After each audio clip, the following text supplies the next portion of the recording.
प्रिय विद्यार्थियों, अपनी भाषा यूट्यूब चैनल में मैं गोपीराम हिंदी व्याख्याता राजकीय उच्च माध्यमिक विद्यालय देपालसर चूरू राजस्थान से आप सभी का हार्दिक अभिनंदन एवं स्वागत करता हूँ। अपनी भाषा यूट्यूब चैनल की ऑनलाइन क्लासेज लगभग 1.5-2 महीने से चल रही हैं। काफ़ी सारे वीडियो मैंने डाल दिए हैं, जिसमें व्याकरण से संबंधित भी हैं, संस्कार से संबंधित भी हैं, स्वास्थ्य से संबंधित भी हैं और हिंदी साहित्य की जो सरयू नामक पुस्तक है उसके गद्य भाग के जो पाठ हैं उनके भी वीडियो मैंने डाले हैं। आज मैं एक नए विषय पर चर्चा करने के लिए आपके सामने उपस्थित हूँ, आपसे रूबरू होना चाहता हूँ। देखिए, हर साल बोर्ड के द्वारा जो परीक्षा ली जाती है या आयोजित की जाती है उसमें सभी विद्यार्थी अपने मन से बहुत ज़बरदस्त तैयारी करते हैं और बहुत अच्छी कोशिश करते हैं कि उन्हें अधिक से अधिक या सर्वश्रेष्ठ अंक प्राप्त हों। लेकिन आज हम इसी बिंदु पर चर्चा करेंगे और ये मैंने पहले ही शुरू कर दिया था नवाचार के माध्यम से। गत 3 सत्र के जो हमारे बोर्ड के परीक्षा से संबंधित प्रश्न पत्र हैं उनमें जो जो प्रश्न आए हैं उन प्रश्नों के उत्तर हमें कैसे देने हैं ताकि हमारी अंक प्राप्त करने की जो जिज्ञासा है वो शांत हो। तो इसी बिंदु पर चर्चा करते हैं। नवाचार में मैंने पहले कुछ व्याकरण से संबंधित वीडियो भी डाले थे, जिनमें गत 3 सत्रों के बोर्ड के जो परीक्षा प्रश्न पत्र हैं उनके प्रश्नोत्तर आपके पास भेजे थे। आज हम थोड़ी सी विस्तृत चर्चा करेंगे। हिंदी साहित्य की जो सरयू नामक पुस्तक है उसमें हमने कुछ पाठ पढ़े हैं, तो उन पाठों के बारे में भी हम बोर्ड के प्रश्नोत्तर हैं उनकी चर्चा करेंगे। हमने अभी जो चर्चा कर रहे हैं हम वो पहले 3 पाठ हैं। पहला हमारा गुल्ली डंडा, दूसरा मिठाई वाला और तीसरा भारतीय संस्कृति। 3 पाठों को मैंने एक साथ इसलिए लिया है कि 3 साल में लगभग एक पाठ का एक प्रश्न पढ़ता सा दिखाई दे रहा है। कभी कभार ऐसा हो सकता है 3 में 2 प्रश्न भी आपको मिल सकते हैं, लेकिन संभावना ये रहती है कि 3 साल में प्रत्येक पाठ में से एक प्रश्न बनने के पूरे चांस रहते हैं। लेकिन आपको उन प्रश्नों को हल कैसे करना है, ऐसे कौन सी सावधानियां हैं, ऐसे कौन से बिंदु हैं जो आप में आत्मविश्वास जगा सकें, जो आपकी जिज्ञासा शांत कर सकें कि प्रश्न है उसमें मेरे पूरे के पूरे नंबर आने चाहिए। मेरी ये कोशिश है कि आप जो मैं बता रहा हूँ उस पर अमल करने की पूरी कोशिश करेंगे तो शायद आपके मन की जो शंकाएं हैं वो शांत हो जाएंगी। तो इसी में लिखा है मैंने, सरयू नाम की जो पुस्तक है और नवाचार सत्र 2018-19 एवं 2020 बोर्ड परीक्षा के जो प्रश्नोत्तर हैं उसमें। अब हमें करना क्या है, बोर्ड में जो प्रश्न आते हैं उनको हल करने के लिए। देखिए, उत्तर सब छात्र छात्राएं लिखेंगे, सभी विद्यार्थी लिखते हैं, लेकिन कहाँ चूक होती है और ऐसी कौन सी कमियां हैं जिनमें हम लिखने के बावजूद घर आकर या रिजल्ट जब आता है तब सोचते हैं कि मैंने उत्तर सही लिखा फिर भी मेरे नंबर कैसे कम आए। तो इसके लिए हम चर्चा करते हैं, आगे बढ़ते हैं। तो इसमें मैंने लिखा है अच्छे अंक प्राप्त करने के लिए, सर्वश्रेष्ठ अंक प्राप्त करने के लिए कुछ विचारणीय बिंदु हैं। सबसे पहला है सुंदर लिखावट। चूंकि हिंदी एक भाषा है और भाषा में ये अत्यावश्यक हो जाता है कि आपकी लिखावट सुंदर हो। हालांकि अन्य विषयों में प्रतिबंध नहीं है कि उसमें लिखावट सुंदर नहीं हो, लेकिन भाषा के लिए एक आवश्यक अंग है कि आपकी लिखावट सुंदर हो, स्पष्ट हो, ताकि आपकी कॉपी जब एग्जामिनर प्रेक्षक जांचना शुरू करे तो देखते ही उसका इंप्रेशन होना चाहिए, प्रभाव होना चाहिए। क्योंकि आपकी कॉपी का शुरुआत ही, यानी first impression is the last impression. Copy को देखते ही प्रेक्षक की आत्मा या मन एकदम से झकझोर देना है आपको। तो इसके लिए सबसे पहला बिंदु है कि आप जो भी लिखें वो सुंदर और स्पष्ट लिखें। इसके बाद नंबर 2, त्रुटि रहित। आप भाषा पढ़ रहे हैं, अन्य विषयों की तुलना में भाषा का हमें श्रृंगार करना है, तो उसमें आप वर्तनी का विशेष ध्यान रखें, जिसे हम लिपि कहते हैं। लिपि में जिन चिन्हों का प्रयोग अक्षरों के लिए किया जाता है, उन वर्तनी से संबंधित आपको विशेष ध्यान रखना है। अब आपके ये प्रश्न उठता होगा कि ये कैसे होगा। इसका सीधा सा इलाज यही है कि आप ज़्यादा से ज़्यादा लिखने की कोशिश करें। जो भी आप याद करते हैं, आपने प्रश्न पढ़ा, पढ़ने के बाद उसका उत्तर लिखें। लिखने के बाद आप अपनी बुक से आपके पास जो कुछ भी याद करने का माध्यम है उसमें मिलान करिए और देखिए आपकी कितनी गलतियां हैं या अशुद्धियां हैं। हालांकि इसके लिए भी मैंने एक नवाचार आपके लिए कर रखा है। जिस विद्यालय में पढ़ा रहा हूँ, राजकीय उच्च माध्यमिक विद्यालय देपालसर में, कक्षा 11 और 12 दोनों ही क्लास के विद्यार्थियों के लिए मैंने लगभग 100 नोटबुक्स तैयार की हैं, जिनमें ऐसे शब्द लिखे हैं जो लिखने की दृष्टि से कठिन हो, जो हमारे रोजमर्रा के जीवन में लिखने में काम आते हों, या ऐसा कह सकते हैं जो शब्द संयुक्त अक्षरों से युक्त हैं। अब एक पेज में हो सकता है वो 3 हो, 4 हो, 5 हो, 6 हो, जितनी जगह थी उसके हिसाब से लिखी है। तो कक्षा 11 और 12 के लिए मैंने अपने स्तर पर इस साल जो कोरोना काल था उसमें मैंने कापियाँ खरीदी और कापियाँ खरीदकर अपने खुद की मेहनत से 100 कापियाँ तैयार की हैं, जिनमें ये शब्द लिखे गए हैं। विद्यालय खुलने के साथ ही आपको ये कापियाँ दे दी जाएंगी। आप उनको देखकर लिखें। पहले उसको रफ कॉपी में भी लिखने का अभ्यास करें, ताकि आपकी त्रुटि नहीं हो, वर्तनियों में गलती नहीं हो और लिखावट भी सुंदर हो। तो ये भी एक नवाचार में मैंने शामिल किया है। तो इन दोनों के लिए आपके पास एक माध्यम मैंने तैयार कर दिया है। उन कापियों को हम डेली नित्य रोज प्रतिदिन एक पेज लिखेंगे। उनमें लिखने वाले शब्दों का हम अब बार बार अभ्यास करेंगे, ताकि हमारी गलतियां नहीं हो।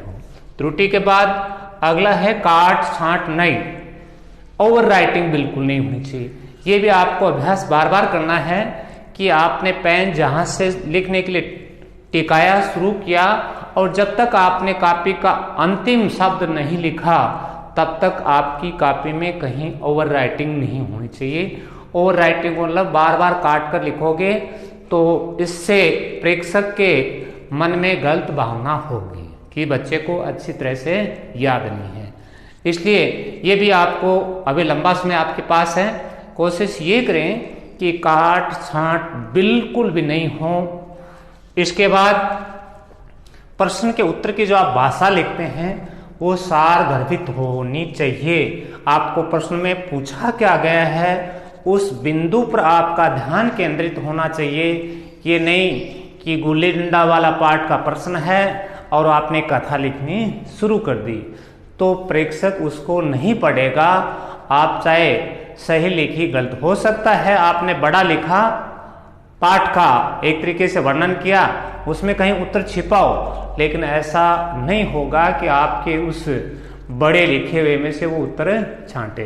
तो सार से युक्त उत्तर लिखना है, उसमें जो पूछा गया है वही बात लिखनी है। ऐसा नहीं कि चर्चा पूछी जा रही है मूल भावना की, आप कर रहे हैं लेखक या कवि का वर्णन, जो बात पूछी जाती है उस बिंदु पर आप केंद्रित रहें। उसके बाद अगला बिंदु है शब्द सीमा की बाध्यता। अब देखो, आप हर साल देखते हैं कि कुछ विद्यार्थी हैं वो 100 में से 100 अंक विषयों में प्राप्त करते हैं। इसके पीछे भी कारण यही है, अब सरकार ने मापदंड निर्धारित कर दिए हैं, प्रश्नों को क्रम से तोड़ दिया जाता है कि इतना प्रश्न करता है तो इतने नंबर देना है, ये भाग लिखता है तो ये नंबर, इस प्रकार 2 नंबर का तो आधा आधा करके 4 भागों में बांट दिया जाता है। अगर आपने उसमें उन बिंदुओं को ध्यान में रखते हुए उत्तर दिया और शब्द सीमा को ध्यान में रखा।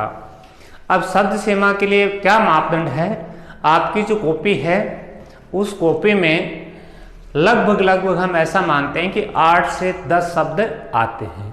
कुछ विद्यार्थी बड़ा और थोड़ा गैप ज़्यादा रखते हैं तो उनके 8 शब्द आ जाते हैं, और कुछ विद्यार्थी छोटा और गैप कम रखते हैं तो 10 के लगभग शब्द मानकर चलते हैं। ये आकलन आपको हमेशा दिमाग में रखते हुए शब्द सीमा का ध्यान रखना है। शब्द सीमा 40 की दी गई है और आप मैक्सिमम अधिकतम 60 तक जा सकते हैं, नहीं होना चाहिए 40 और 50 तक ही, तभी आपकी ये पहचान होगी कि आप उस प्रश्न का उत्तर सार गर्भित शब्दों में सीमित कर सकते हैं। आप हिंदी भाषा पढ़ रहे हैं, हिंदी में पाठ में आपके बहुत बड़ा विश्लेषण याद है, आप उससे आगे बढ़ जाते हैं, कथा बना देते हैं, तो फिर ये आपके लिए बहुत नुकसानदायक होगा। तो इस बात का भी आप ध्यान रखें। शब्द सीमा की बाध्यता। शैली पर ध्यान। शैली सभी छात्र लिखते हैं, लेकिन आपको क्या करना है, अधिक से अधिक अपने पाठ्य पुस्तक की जो शैली है, जो लेखक ने लिखी है, उस शैली का ध्यान रखें।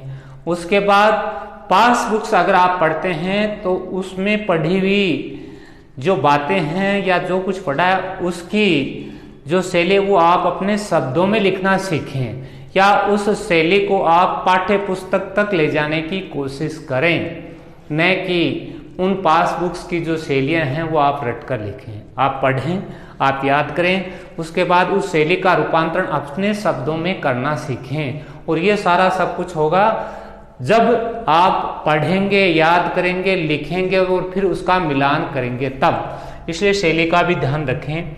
इसके बाद अगला बिंदु है बिंदुवार उत्तर। इसका मेरा मतलब यह है कि आप प्रश्न को पढ़ लें, उस प्रश्न में कुछ कौन कौन से ऐसी बातें हैं जिनमें आप उसको बिंदुओं के रूप में अंकित कर सकते हैं। आप एक पन्ना लिखेंगे, पूरा आपने लिखा और वो आपका एक लेख सा हो गया, इतिहास सा लिखा गया, एग्जामिनर का, प्रेक्षक का वहाँ ध्यान नहीं जाएगा। और अगर यदि उसी प्रश्न के आपने बिंदु बना दिए, नंबर 1 बिंदु लिख दिया, उसमें आपने साफ लिख दिया, यदि उस बिंदु का विशेष बिंदु वो पहले लिख दो, फिर उसके आगे 1 लाइन या 2 लाइन में आप व्याख्या कर दो, फिर दूसरा बिंदु लिखो, उसकी व्याख्या करो। बिंदुवार यदि आपने विभाजन सीख लिया, आपने लिखना सीख लिया, तो ये मानकर चलिए आपकी सार गर्भित भी हो जाएगी, इसमें आपकी शैली भी चेंज हो जाएगी, आपकी कॉपी है वो अन्य छात्रों से अलग, छात्र छात्राओं से या विद्यार्थियों से अलग हो जाएगी। तो ये कुछ बातें हैं, इन पर आप ध्यान रखें। अब आपके इन बिंदुओं से संबंधित, इस प्रश्न से संबंधित कुछ चर्चा है वो करते हैं, तब पता चल जाएगा। हिंदी साहित्य और हिंदी अनिवार्य दोनों में ही एक प्रश्न आता है जो 12वीं में नहीं, मेरे हिसाब से 9th से शुरू हो जाता होगा, 8वीं से शुरू हो जाता होगा, क्योंकि मैंने 11 और 12 को ही हिंदी पढ़ाई, इसलिए मैं पीछे के बारे में पूरा विवरण आपको नहीं बता सकता, लेकिन इनमें जरूर होता है, शायद ये आता है। एक प्रश्न आता है लेखक एवं कवि परिचय। अब इसको वहाँ 12वीं क्लास में जो प्रश्न आते हैं उसमें लिखा जाता है लेखक का नाम देकर के व्यक्तित्व एवं कृतित्व का परिचय दीजिए या समीक्षा कीजिए। अब ये बिंदु वाली जो चर्चा कर रहा था, मैं थोड़ी सी व्याख्या करता हूँ। सबसे पहले जैसे व्यक्तित्व आता है तो इसमें आप क्या करेंगे, लेखक के बारे में आप क्या क्या लिखेंगे बिंदुवार। हालांकि मैंने कॉपी में लिखे हैं, उसका वीडियो आपको मैं भेज दूंगा कि प्रश्नों को कैसे आप हल करने का प्रयास करेंगे, कोशिश। जन्म लिख दीजिए, मृत्यु की दिनांक लिख दीजिए और जन्म स्थान, ये 3 बिंदु आपको उसमें दिखाने हैं जो मैंने कॉपी में आपके लिए लिखे। इसके बाद आप क्या करेंगे, उसके बाद 1, 2 या 3 बिंदु ऐसे बनाएंगे जो उस लेखक के संदर्भ में हो। उसमें ये हो सकता है कि लेखक के द्वारा लिखी गई शैली कैसी है उसका वर्णन कर सकते हैं, उसके विचार कैसे हैं वो लिख सकते हैं, उसने समाज के प्रति क्या रवैया है, उसका भारत के स्वतंत्रता आंदोलन में कोई रोल है या लिखने में उसकी कला किस स्तर पर है, भाषाओं का उसने कौन कौन सी भाषाओं का अध्ययन किया, कौन कौन सी भाषाओं पर उसके पकड़ है, वो संपादक रहा, वो निबंधकार रहा, वो कहानीकार रहा, वो उपन्यासकार रहा। ये यानी हर लेखक के परिचय में ये बातें आती हैं, उनमें से आपको पॉइंट आउट करना है, इन बिंदुओं को निकालना है। ये प्रश्न मैंने आपको जो पिछले सत्रों में आए इन पाठों में से लिखे हैं और बताने से हो सकता आप भूल जाएं, इसलिए मैंने लिख कर भी आपको भेज रहा हूं। तो इसमें आप ये ध्यान रखें, पहले 3 चीज़ों को लिख करके, व्यक्तित्व का मतलब होता है उस व्यक्ति के विशेष गुण, उस व्यक्ति की विशेषताएं या उपलब्धियां जो हैं उनको हम इसमें लिखकर दिखाएं। इसके 2 बिंदु आप बना लीजिए और दोनों बिंदुओं के विभाजन मैंने आपको बता दिया है। पहले ये लिख दीजिए, फिर उसके विशेष गुण। अब विशेष गुण क्या हो सकते हैं, समाज में उसने क्या किया, देश के लिए उसने क्या किया, साहित्य में उसने क्या किया, और भाषा कैसे, कौन सी भाषा काम मिली उसने, शैली कौन सी है। यानी बहुत सारे ऐसे बिंदु हैं जिस पर आप उसके विशेष गुणों के बारे में बता सकते हैं। फिर नंबर 2 आता कृतित्व। कृतित्व कहते हैं रचनाएं। अब आप रचनाएं जो हैं उनके बारे में बताएंगे। रचनाएं में क्या होगा, बहुत सारे लेखक ऐसे हैं जो काव्य में भी लिख चुके हैं और आपके गद्य भाग में भी लिख चुके हैं, यानी गद्य पद्य दोनों में उनका अच्छा अधिकार है या अच्छा ज्ञान है। तो रचनाएं, कृतित्व में आपको लिखना है। कृति मानी रचना, उसमें रचना क्या कुछ भी हो सकती है, काव्य रचना हो सकता है, उपन्यास हो सकता है, कहानी हो सकती है, संस्मरण हो सकता है, यात्रा वर्णन हो सकता है, लेख हो सकते हैं। तो इसमें यदि उस लेखक की रचनाएं सिर्फ निबंध हैं तब आप निबंध लिखिए कि उसने कौन कौन से निबंध लिखे।